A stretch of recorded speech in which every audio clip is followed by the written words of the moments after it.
یہ بھی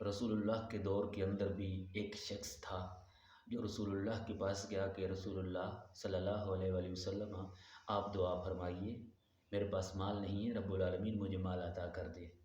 یعنی رب العالمین میرے پاس مجھے مال دے دے، میں امیر ہو جاؤں، مال والا ہو جاؤں۔ تو میرے نبی نے ہاتھ اٹھائے، اسے پتہ تھا، اس شخص کو پتہ تھا کہ نبی کے جب ہاتھ اٹھتے ہیں نا تو میرا رب پھر اس دعا کو کبھی رد نہیں فرماتا۔ میرے نبی نے جب ہاتھ اٹھائے تو میرے رب نے میرے محبوب کی، ہمارے نبی کی دعا کو قبول فرمایا اور اس بندے کو کثیر مال عطا فرمایا۔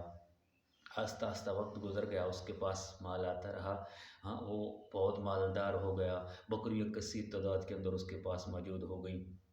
دیکھو نا، یہ صحابہ کے دور کے اندر، رسول اللہ کے دور کے اندر بھی ایسے لوگ موجود تھے جو دعا تو کرا کے جاتے، لیکن پھر انہیں اپنی اوقات نہیں یاد آتی کہ ہماری یہ مال کہاں سے آیا، یہ کس ذریعے سے آیا، رسول اللہ کی وجہ سے اس کے پاس مال آیا تھا۔ لیکن آج بھی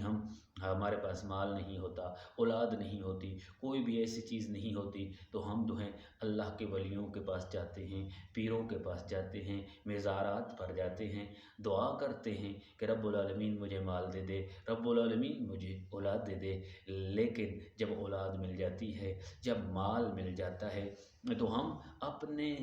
رب کو بھول جاتے ہیں، ہاں اپنے اللہ کے ولیوں کو بھول جاتے ہیں کہ ان کی صحبت میں جا کر پھر بیٹھ جائیں کہ انہی کے وسیلے سے ہمیں ہر چیز مل رہی ہے۔ لیکن ہم ایسے نہیں کرتے، بلکہ جب بچے پیدا ہو جائیں، ہاں درباروں پہ جا کر دعا کرتے ہیں، اللہ ان کی برکت سے جب اولاد ہو جاتی ہے تو پھر دیکھو ہم کیا کرتے ہیں۔ ہمارے گھر جب بچے پیدا ہوتے ہیں تو ہم پھر ایسی رسموں کے اندر چلے جاتے ہیں کہ ہمیں پھر کوئی شریعت کا لحاظ نہیں رہتا، ہمیں کوئی کسی چیز کی فکر نہیں رہتی، بلکہ رب نے اولاد دی ہے تو ہم پھر کیا کرتے ہیں، ہم جو ہے نا اللہ کے اور اللہ کے رسول کو، رسول کے جو دشمن ہیں ہم ان کو خوش کرتے ہیں، ہم شیطانی رسموں کے اندر چل پڑتے ہیں، شیطانی رسم کو، رواج کو جو ہے شروع کر دیتے ہیں۔ پھر بتاؤ، رب جب ہمیں مال عطا کرتا ہے، اولاد کرتا ہے، تو پھر اللہ اور اللہ کے رسول کو خوش کرنا چاہیے یا اللہ کے دشمنوں کو جو ہے نا خوش کرنا چاہیے، شیطان کو خوش کرنا چاہیے؟ تو آئیے اس